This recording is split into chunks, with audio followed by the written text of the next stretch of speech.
G'day everyone and welcome to this episode. This one we're going to be building the TT-02 Rally.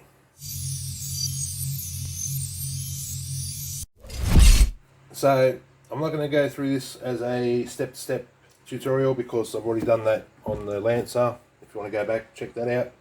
But what I'm going to be doing this one is showing you when I throw in some option parts. So I've got a few here and no specific order. I've got a center prop shaft, I've got a shorty back battery pack holder I quite like using. I've got one of them on the other ones. Some rear toe-in uprights. You might notice a bit of a theme here, sticking with red. Alloy hubs, the servo that's going to go in it. Bearings, the one thing that I didn't worry about getting red. I don't know if I can.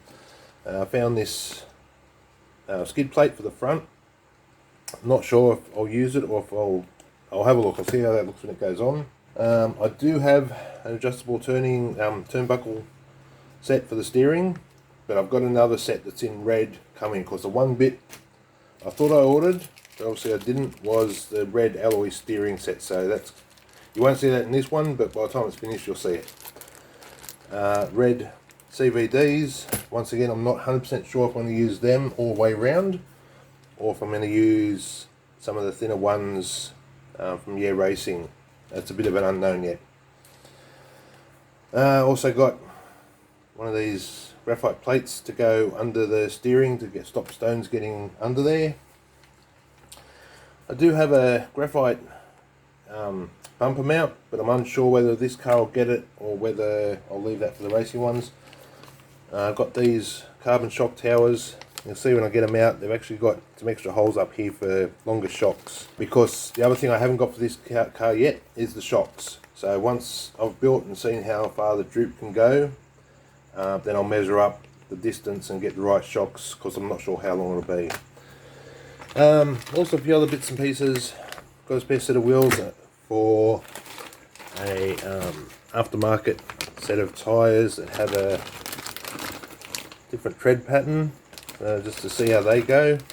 And also because this car comes with like a road tread pattern, so I managed to get also these ones that have Tamiya's rally pattern. I think, yeah, they've got foam inserts. They're not Tamiya ones, but yeah, they're the same pattern, so see how they go. And so yeah, that's about it for the moment. As I said, got steering and shocks to come, but they'll be going on it towards the end, so it doesn't matter. We'll get started on this now, and as I said, I'll just be showing you the bits with the option parts. Okay, and here you can see the prop shaft and the shorty battery pack holder installed. I've just left the standard kit spur gear, as this is going to be more for torque rather than speed. And here's the shock towers and top arms installed, and you see the higher holes that are up on the top there to let me use the longer shocks. And this is the kit's pinion gear. It's rather large, so I'm using this Yeah Racing one, which is a bit smaller. I ended up changing this after I ran it the first time, because the mesh just didn't seem right with this pinion. I don't know why. I'm going to check it again later. And a 17 turn motor. It's not a Tamiya, even though it looks like it, but it's red, so I had it sitting there and decided to use it because it matches the theme. And here's that front skid plate. I actually quite like the look of this, and after running I think it does a job really well. The kit did include two, one for the back, but I just decided to leave it the front one as that's where the wear will be.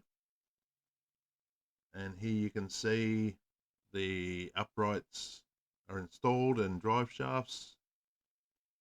So now that they're all on and connected, I can measure up for the shocks. And so with the arm fully droop extended, just measure sort of roughly from the top hole to the bottom, front and rear, just to check that they're the same. Okay, so here's where we left off, with most of the chassis done. As I was just waiting on the suspension and steering parts, and they arrived this week. So the steering got matching red anodized ball race steering parts. But I didn't like these solid rods like the standard one, so I also picked up a set of adjustable rods, so that'll match up with them. And shocks. So there's a second set I bought.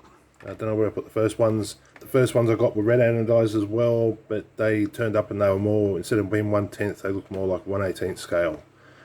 So the Tamiya CBA Mini Shock Set 2 50519, and I'll be going for this length here, the 64mm.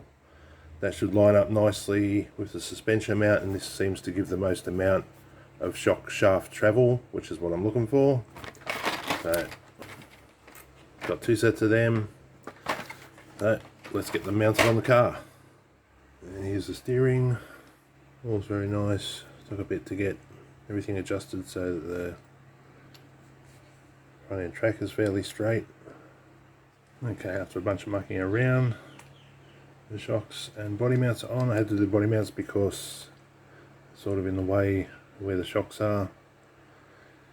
But yeah, lots of suspension travel. This is only the first try. Let's see how it comes out. And here it is with the wheels on. You can see the amount of ground clearance.